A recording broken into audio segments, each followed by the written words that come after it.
Good morning, and welcome to this segment on our Through the Bible series with focus on what the Bible teaches us at every stage, every event, and with every personality about discipleship, our personal discipleship.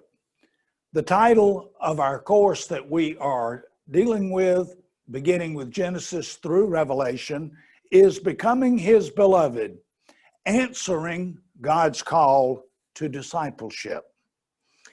Now, we have come to the point where God, as He had predicted and promised to Abraham, has delivered the Israelites, who were His chosen people.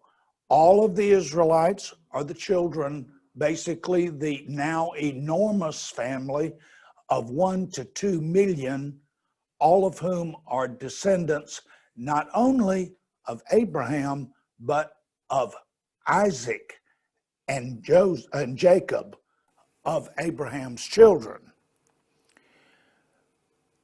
So, who are the Israelites? Well, the Israelites, as I've just said, are basically the children of the 12 sons of Jacob, who was the grandson of Abraham. Remember that they had come to Egypt as God had predicted and told to Abraham that they would during the famine at the time of Joseph, and had been given the land of Goshen, which is right in the beginning of the Nile Delta. At that point, they were only 70 people in number, consisting of the 12 sons and their families. They had come from Canaan. A lot of people have queried me over the years, well, where did Hebrew come from as a language? And how was it that the Israelites were speaking a different language than the Egyptians? Well, Hebrew originated, the language Hebrew originated in Canaan.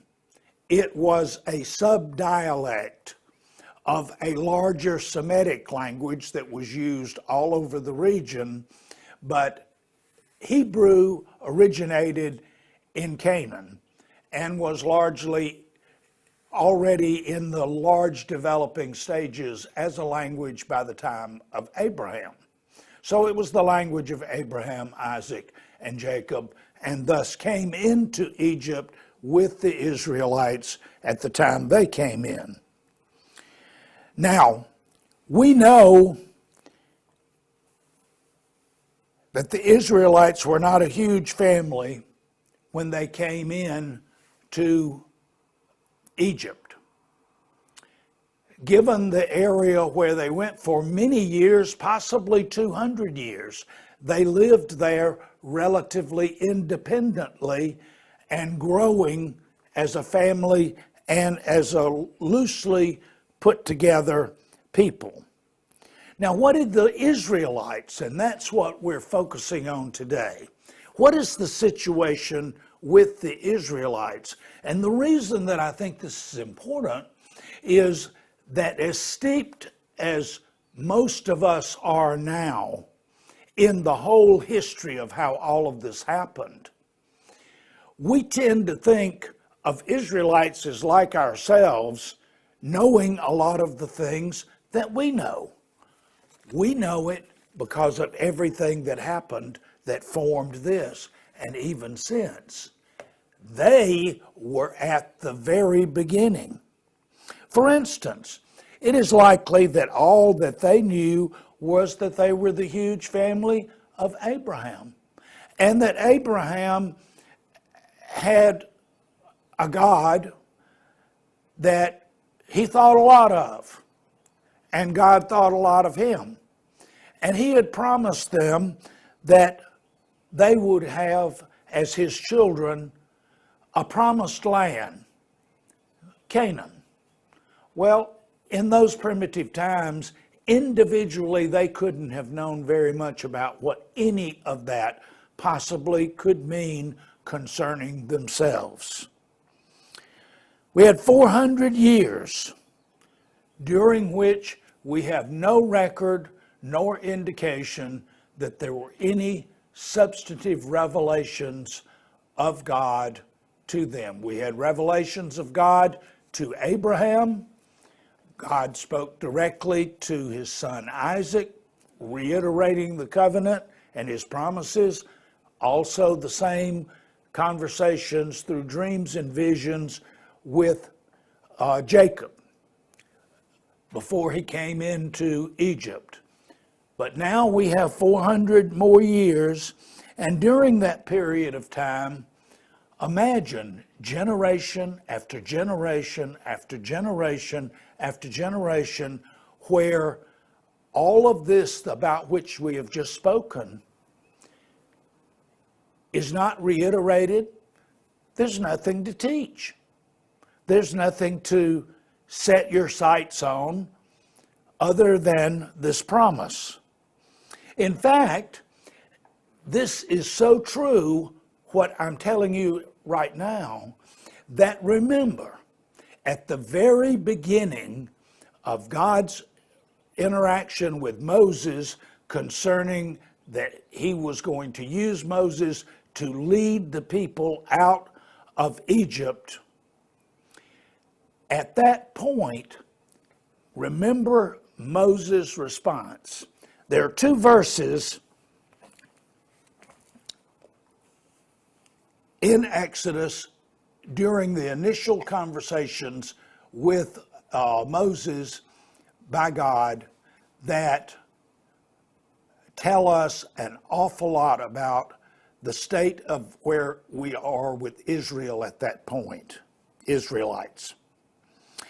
Exodus 3, verses 12 and 13.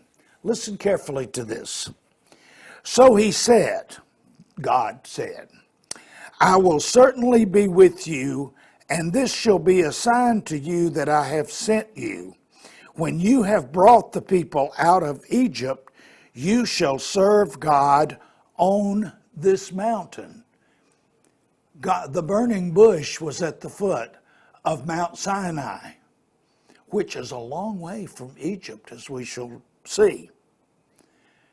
So God is even telling Moses at that point, when you lead the Israelites out of Egypt, fulfilling my promise to deliver them to the promised land, you are going to bring them to Mount Sinai.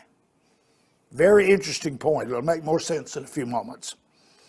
Then Moses said to God, indeed, when I come to the children of Israel and say to them, the God of your fathers has sent me to you, and they'll say to me, what is his name? And what shall I say to them? Doesn't that tell us a lot?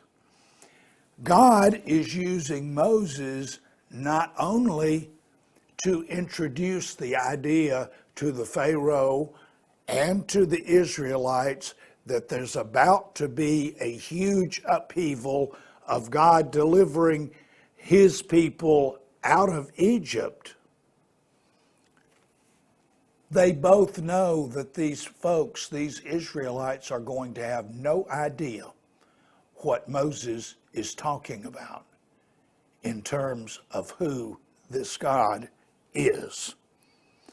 So we enter a period where the lack of revelation of God is about to go forward warp speed.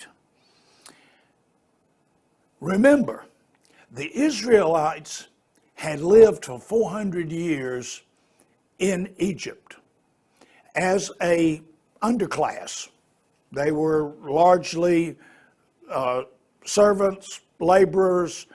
The Bible emphasizes layers of brick, but they also raised a lot of livestock. They were noted midwives. They were intricately involved, according to scholarship that I have read, many of them in Egyptian homes. They were greatly under the influence of Egyptian culture because it's actually the only culture they had ever known. The Egyptians were an entirely different religion, as you might expect. We know a good bit through what we know about the pyramids and the burial of the pharaohs and the gods that the Egyptians worshipped. Well, the Israelites were exposed to all of these ramifications, not just for a little while, for 400 years. So, at this point, I think it's not a stretch to imagine that as individual people and families, the Israelites were greatly confused and bewildered concerning how they should process all of this and what it should mean to them. Note, for example, the Israelites living in the area of Goshen were all interspersed in many ways with the Egyptians and interspersed with each other. They weren't in any way unified or organized. In fact, for the first time in their history, their 500-year history, they suddenly have been introduced to their first ruler, Moses. There's been nobody like Moses that is over all of the Israelites and their 12 enormous families. The plagues they have known have gone on. Of course, they knew that they went on, but what would that look like to them? Well, wouldn't it look like something of a power struggle between their brand new leader and Pharaoh, the ruler of the Egyptians? Kind of looked like a political squabble, wouldn't you imagine that some of them thought? So now they are faced with a reality that is slowly dawning on them, that they are to be intricately involved with whatever is about to happen, because Abraham was chosen by God to father a group of people who would become his chosen people. And that's as far as it has gone at this point. Now, what was the state of the Israelites' religion? Well, we've already touched on that a little bit. God is very distant in terms of any idea of what the Israelites may be thinking about God. In point of fact, the religion of the Israelites at that point had so few points of reference that it would be difficult for us to even identify or recognize the state of the Israelite religion as a religion at all. There were no writings, no significant history other than what I have already described to you, and it's right from Scripture. And there is no history. They've had 400 years living in a vacuum, essentially reproducing and becoming larger. But none of that had been translated into any sort of religious tradition, and certainly not a religion. So here we are, the Israelites are at the start of their journey, which we now know would last approximately 40 years, but they weren't a real people in terms of how they thought of themselves as a people. They might think of themselves as within a tribe or a subgroup of a people, but no real thought as to what it would mean to be part of a people. And they certainly, at this point, were in no way spiritual people, spiritual individuals. So they are faced with some sort of a journey. They don't have any idea where they are going exactly, except they're going to the promised land. They can't have any real much idea what that could possibly mean. Remember, because that promise goes back 500 years. Now relate that to ourselves. 500 years ago was about the time Columbus was thinking about maybe sailing to maybe somewhere that he had no idea where it was. We don't relate very much of what we are and where we're going by 500 years. 500 years is a long time. At the point they are leaving Goshen, where they have been delivered, they knew that Canaan was over. Mallory, if we could have the map. They knew that Canaan was just down the road from Goshen in Egypt. It would only take, in those days, scholarship tells us, approximately 11 days if Moses had just led them to the promised land. So what is Moses doing? Moses, they are on the other side of the Red Sea. God has destroyed Pharaoh and his army. Now they are ready to go to the promised land. Wouldn't you think they all got up one morning and thought? So what did they find out? No. Moses is leading us in the opposite direction from Canaan. Canaan is north on the map. We are going south.